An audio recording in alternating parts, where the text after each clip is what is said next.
Hi, I'm Bonnie Goldman. Some of you met me when I gave you the tour of my kitchen and my 137 rolling pins in the kitchen, part one of the tour. This is part two.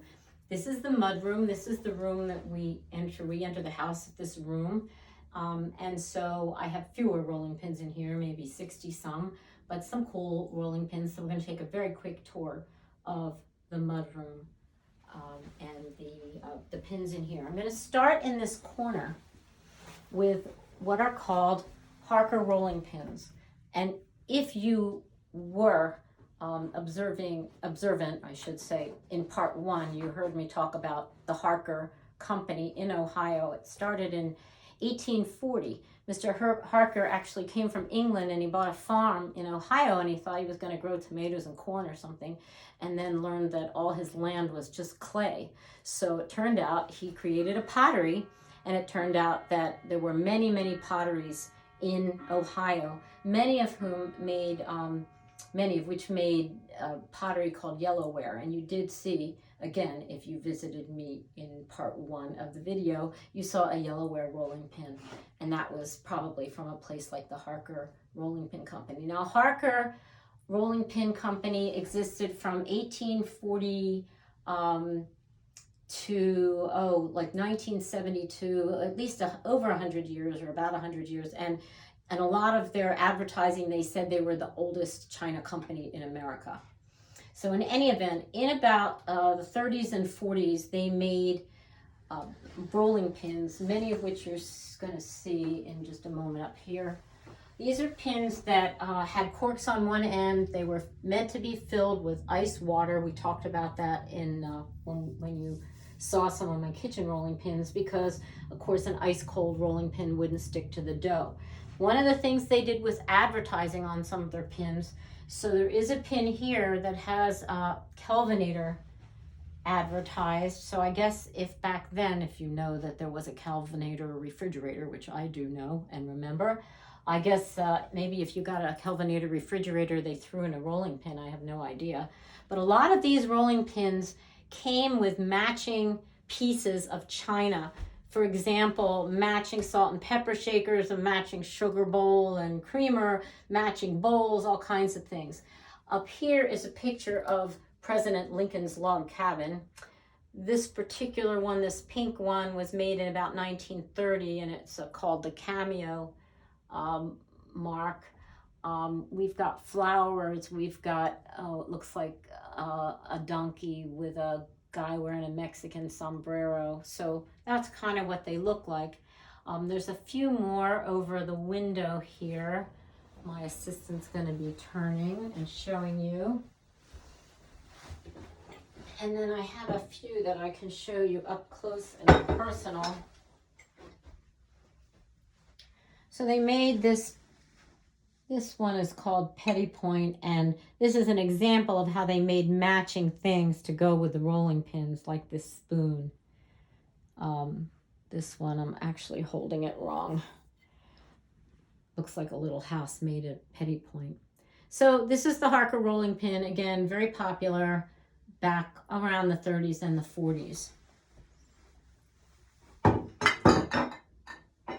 Now, in this corner of the mudroom, these pins here, excuse me, are both English, American, mostly English. They're mostly English. Some of them are marked. Oh, this one is actually marked Japan.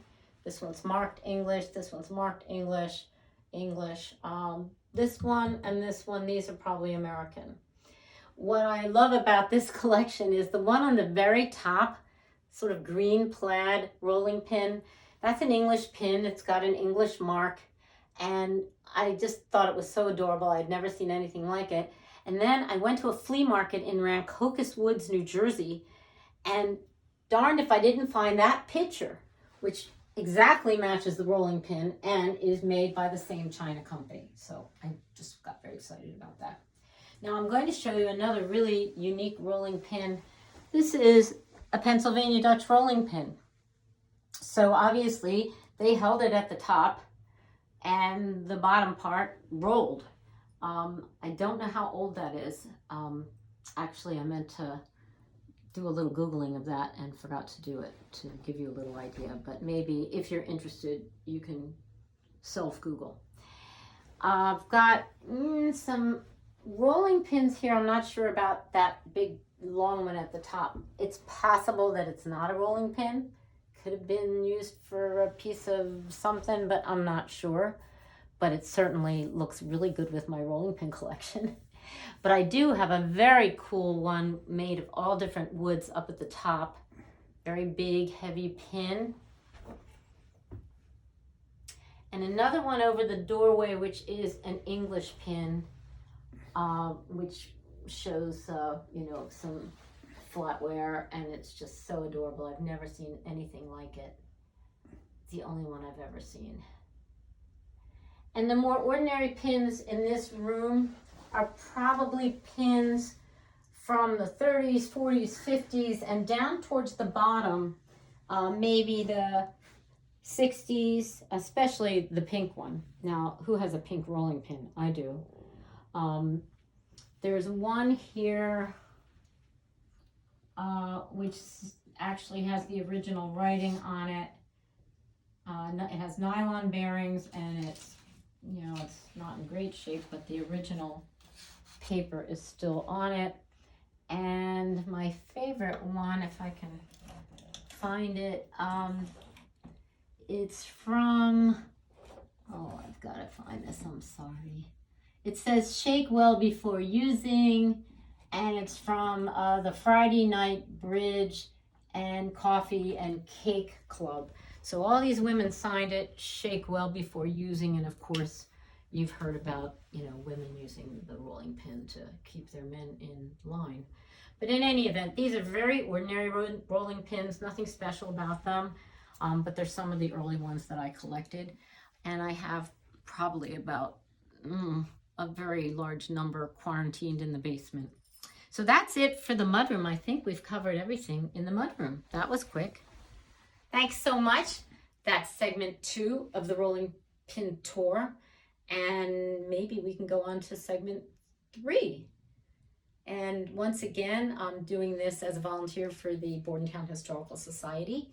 We're trying to do some virtual tours for you, hoping that if you're able that you'll donate to us, since we're not going to be able to engage in our usual activities, our fundraising activities. So go to bordentownhistory.org if you're able and so inclined to do so. Thanks a million. I hope to see you again for tour number 3. So that was